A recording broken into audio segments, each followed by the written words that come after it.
Deputy Speaker. I'll wait for silence, members.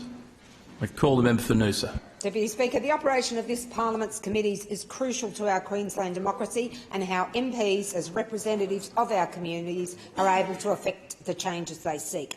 This by processes to ensure an opportunity for all Queenslanders to express their opinion on legislative changes and have these views published and publicly considered by committees in their inquiries.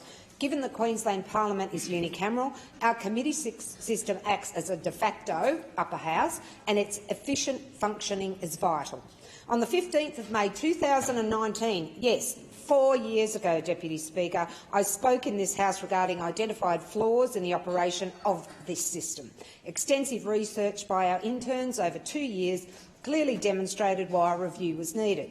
This included around chairs having casting votes, the inability to have minutes released into public domain as a standard, limits on questioning during the estimates process, short consultation and inquiry timeframes, amongst others. The Coaldrake report identified that committees must be given independence in oversight of integrity bodies, including budgets and appointments, separate from executive government. In October 2021, streamed live across Queensland was a panel which saw all basically agree that the committee system does need tweaking.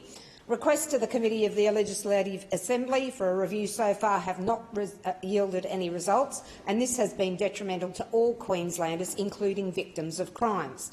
Currently, the Legal Affairs and Safety Committee have 2 bills, actually now we've just got another, to scrutinise, and additionally a review of the Support for Victims of Crime, which encompasses analysing the Victims of Crimes Assistance Act and the victim support operations of Queensland Police, the DPP and court services.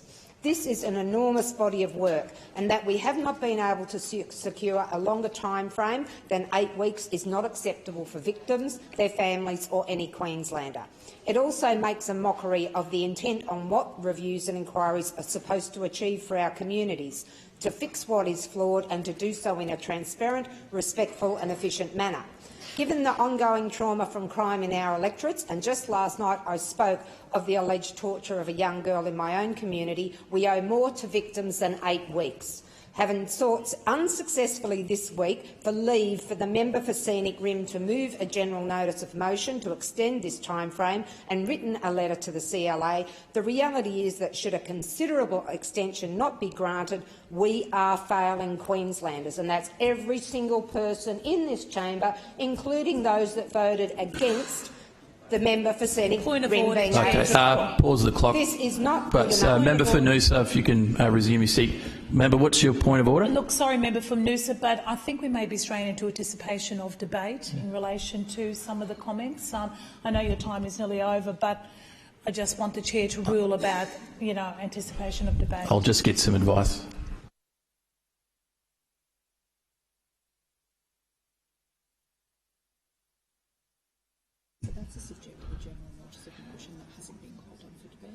Okay, so member for Noosa, you are anticipating debate. You've got some time left. I'd ask that you move on to something else. Thank you, Deputy Speaker.